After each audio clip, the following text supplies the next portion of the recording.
درباره آنچه از ابتدا بود و ما آن را شنیده ایم و با چشمان خود دیده ایم و مراقبه نموده ایم و آن را دستهای ما لمس کرده است، درباره کلام حیات.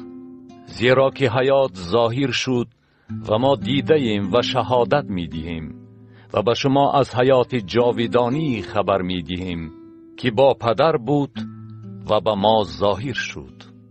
درباره آنچه ما دیده ایم و شنیده ایم به شما خبر می دهیم تا که شما نیز با ما مشارکت داشته باشید. ولیکن مشارکت ما با پدر و با پسر او عیسی مسیح است. و این را ما به شما می نویسیم تا که شادی شما کامل باشد.